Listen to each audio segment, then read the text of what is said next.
ప్రస్తుత లోక్సభ ఆఖరు సమావేశాలు వచ్చే నెల 2వ వారంలో ముగుస్తాయి.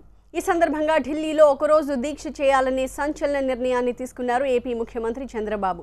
వచ్చే వారం ప్రారంభం కానున్న పార్లమెంట్ చివరి సమావేశాల్లో టీడీపీ అనుసరించాల్సిన వ్యూహంపై చర్చించేందుకు పార్లమెంట్ సభ్యుల సమావేశం నిర్వహించారు చంద్రబాబు. ఈ సందర్భంగా లోక్సభ సమావేశాల ఆఖరు రోజున దీక్ష చేయాలన్న తన ఆలోచనను ఎంపీల ముందుంచి వారి అభిప్రాయాలు తీసుకున్నారు చంద్రబాబు.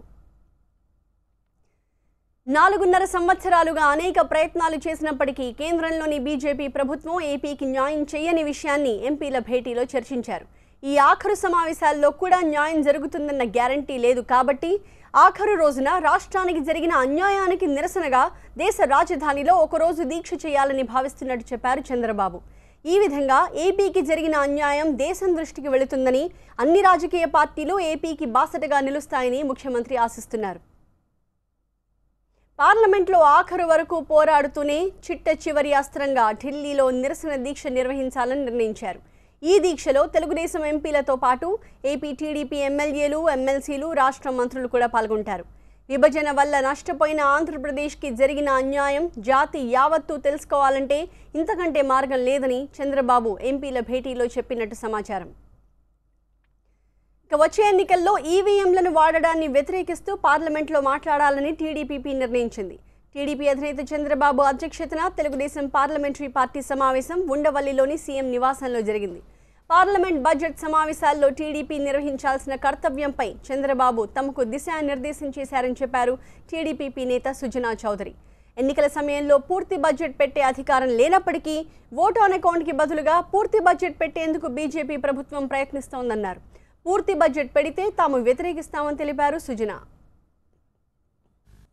వీళ్ళకి ఫుల్ బడ్జెట్ సబ్మిట్ చేసే హక్కు అధికారం లేదు. కానప్పటికీ వాళ్ళు ఏంటంటే ఎలక్షన్లో ఓటర్స్ని మభ్యపెడతాం గురించి ఫుల్ బడ్జెట్ సబ్మిట్ చేయాలని వాళ్ళు ప్రయత్నం చేస్తున్నారు.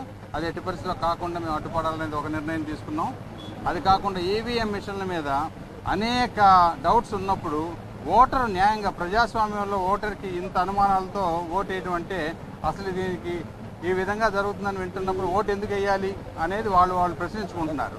కాబట్టి ఎట్టి పరిస్థితుల్లో బ్యాలెట్ రోజులకు తీసుకెళ్ళిపోవాలి, బ్యాలెట్ పత్రాలు పెట్టాలి అని చెప్పి దాని మీద కూడా డిమాండ్ చేయదలుచుకున్నాం.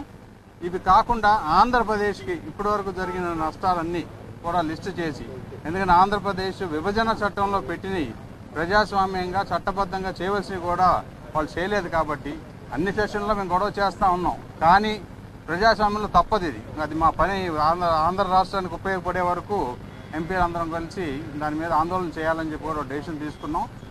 వీటి మీద అడగటూ పైగా నిన్న మొన్న కూడా జరుగుతూ ఉంది. నిన్న అరుణ్ జైట్లీ గారు కూడా, ఎందుకంటే ఇన్వెస్టిగేటివ్ అడ్వెంచరిజం జరుగుతూ ఉందనే దాని మీద కూడా ఆయన ఈరోజు పేపర్లో కూడా వచ్చింది. అంటే వాళ్ళకే ఒక క్వశ్చన్ మార్క్ అయిందనమాట. అసలు ప్రజాస్వామ్యాన్ని ప్రభుత్వం నడిపే విధానం ఇదా అని బయటికి మాట్లాడకపోవచ్చు, కానీ అన్నీ కూడా ప్రతిరోజు ఒక ఇన్స్టిట్యూషన్ తర్వాత ఒక ఇన్స్టిట్యూషన్ పడిపోతూ వచ్చినాయి. ఆర్బీఐ కానీ, సిబిఐ కానీ, ఎన్ఫోర్స్మెంట్ డైరెక్టరేట్ కానీ, అదర్ నవరత్నాస్ కానీ అన్నీ కూడా పడిపోతూ వచ్చినాయి. అంటే ఈ ప్రభుత్వం ప్రస్తుతానికి పేరుకి ఎన్డీఏ అయినా ఓన్లీ బీజేపీ ప్రభుత్వం మాత్రమే లీడ్ చేస్తూ వాళ్ళ ఇష్ట ప్రకారం ఒక ప్రొపరేటరీ కన్సర్న్గా, అంటే భారతదేశం వాళ్ళు ఓనర్స్ కింద ఈ గత 5 సంవత్సరాల్లో నాశనం చేసేశారు. అటు ప్రభుత్వాన్ని నడపలేకపోయారు, ఇటు పార్లమెంట్ని నడపలేకపోతూ ఉన్నారు.